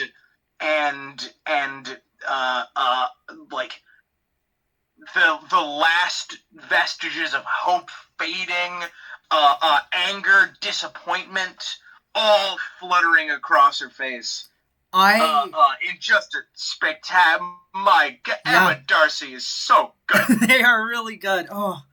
It's fantastic. I think a decision was made right then and there that, you know, she's gonna fight this war now. And maybe, like, people next episode on her council, they're gonna be surprised. But I feel like, again, like, this will be a dramatic change for Rhaenyra going forward. Oh yeah, the excuse she had to not go fully into the war was that there is still a chance this gets resolved peacefully. That died in that last shot. You can see that she realizes what everybody else had figured out a while ago, except for maybe Allison, who maybe thought the same thing. I think for both of them, the dream of a peaceful end has died. Yep. And then we'll see how they both react to this information, because there's a lot of different ways we can see that play out. Yeah. Man, this series is so good, guys. I'm so glad Game of Thrones is good again. Yeah, me too. It's very good. For the sake of time, let's not talk about spoilers a lot. Let's just briefly go over them for a minute. I'm gonna give you guys one. When Alice Rivers tells Daemon, this is all spoiler territory, by the way, people. When Alice Rivers tells Daemon, you're gonna die here, I like the idea that she's saying that this is the exact spot where you're going to die. I prefer the Shakespearean interpretation of die, where he's gonna have the best sex of his life right there at that spot. I prefer the George Martin interpretation of die, which is also the way Jojen's flippin' visions work. Where he's gonna get into a great battle and be reborn as like a different person with a different name. He's gonna crawl out of the water and go hang out with his daughter with the mountain clan. Yeah, Daemon's gonna die right there, the same way that Quentin dies, which is to say, exactly. Yeah. Oh, yeah. By not dying, yes. But I don't know. I can see Daemon, like, after the battle above the God's Eye, like, I don't know, drag himself to the Weirwood the same way like Maester Luwin did, and just sort of pass peacefully there, which I think would be poetic. If he dies up against a Weirwood, he could. That's it. Like Weirwood growing around his body, right? Yeah. No, people become like a literal like blood raven, ghost, like Weirwood, like human hybrid.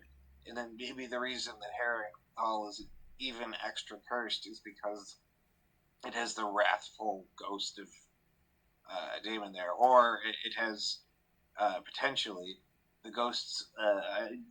Now that like we have like properly spooky Harrenhal, it makes me think that if the ghosts of the ghost of Harrenhal are permanently dueling each other with their ghost dragons, cursed to an eternal ghostly duel. That is so cool. Cursed to spiritually attack each other to the end of time.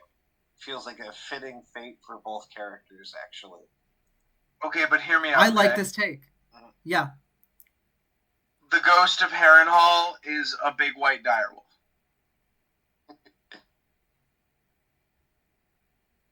Okay. Wait, hold on. Fine, wait, hold on. I guess that wasn't funny then. Wait, no. I'm sorry. No, it's fine. No, it's alright.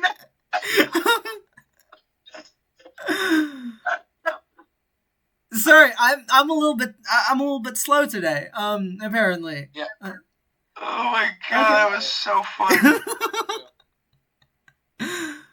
Okay, yeah. Well, I don't know. Yeah. Is there are there spoiler things that you guys would like to talk about, or should we call it a day? It is pretty late. I do want to talk about the dragon seeds if you have time. Yes, I'm also about to pass out. Yeah, that was actually the last one that I wanted to talk about too. All right, let's go. Let's rapid fire. Ulf has a really good scene where he talks about his certainty that he is a Targaryen bastard. His mom apparently told him. Yeah. Who his dad is.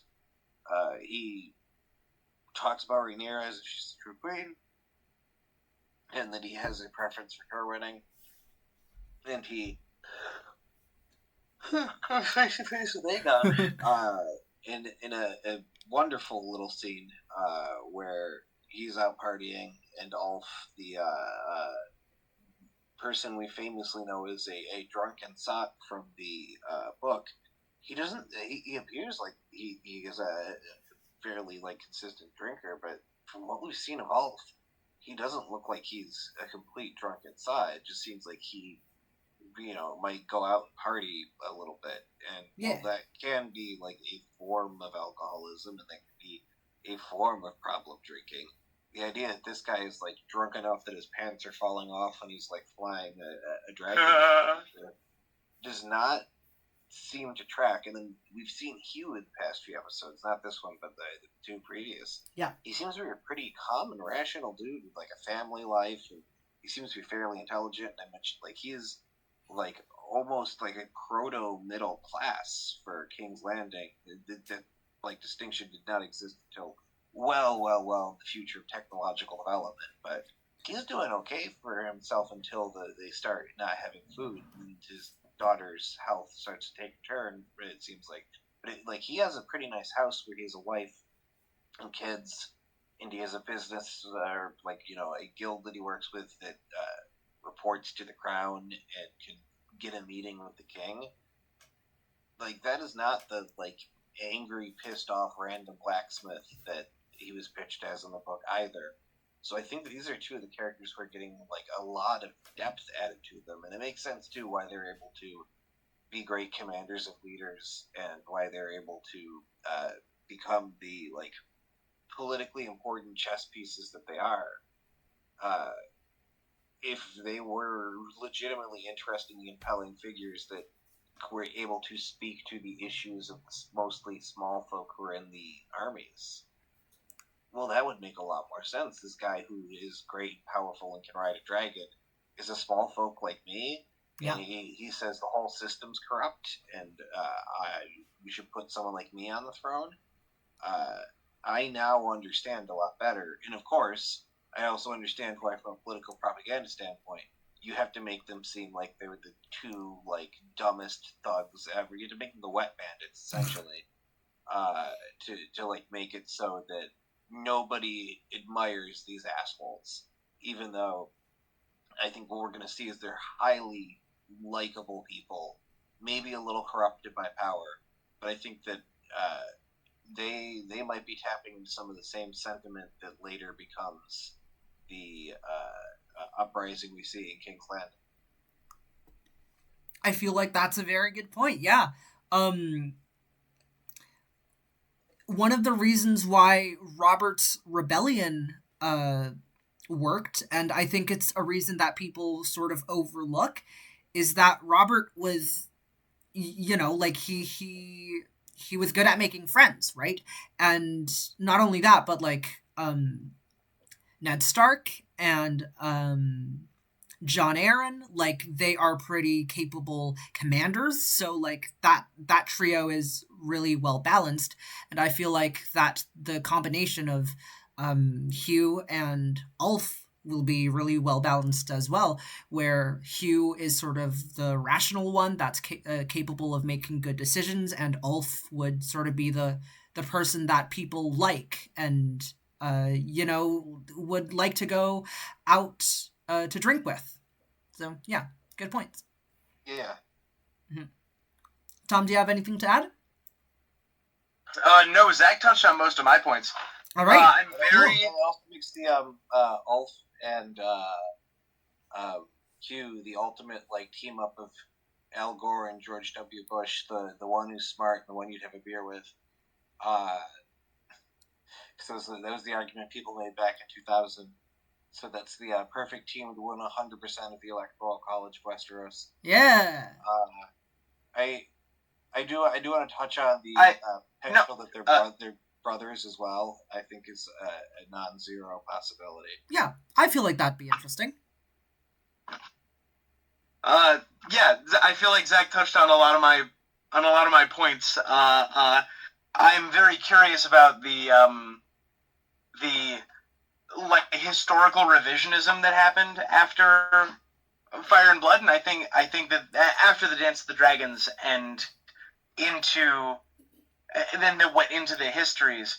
I think that if it does turn out that history sort of intentionally saw Ulf and Hugh in a negative light, I think that might really help us to understand what parts of the rest of the historical books are maybe not reliable. Yeah.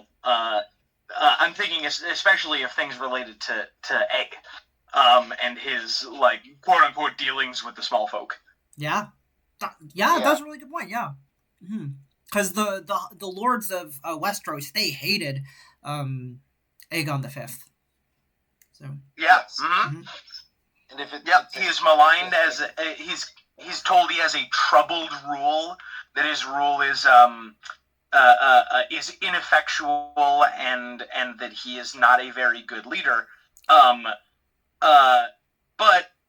all the people who are saying this are also the people who profited the least from his rule. Yeah. Like I'm sure that the people of Meereen will remember Daenerys as a poor leader too. You know. And he questioned the caste system that is necessary for all the people he needs to sign off in his rule to continue to function. The second the small folk can start to outright refuse to work for their liege lord is the day he has no ability to do anything other than send some of his knights around to rough people up. He has no food, he has no supplies, he has no ability to repair things. And also, Hugh and Ulf seem awesome, and I can't stress that enough. Yeah, I can't wait for them to do more things. And the presumably plot is what I am most excited for. Yes. Out of anything we have coming up. Yeah. I want to watch all the Dragon Seed stuff. I'm very, very excited. And, I realize that I can't say this every episode, but I'm also pretty convinced that I'm going to say this again the next episode, episode 4. But this was probably my favorite episode of the season. And next episode, it's probably going to also be my favorite episode of the season. But, yeah. I can't... you 5 or 6... You can say that again. I can't stop you. Yeah. It's going to be so fun. The next one will take it temporarily. I think, if I guess the story arc right, 5 or 6, I think, is set to be the real winner episode. But I could be very wrong about that. I've been wrong a little bit about the pacing so far. Gotcha. All right. Yeah. If there's nothing else to say, which, by the way, do you guys have any closing remarks? No, thank you very much for having us on. It's been a blast. Yeah, all right. In that case, yeah. Thank you guys for coming on the show. That was a really fun discussion, and yeah. Yes. All right. See y'all. Bye. Goodbye. Bye, everyone.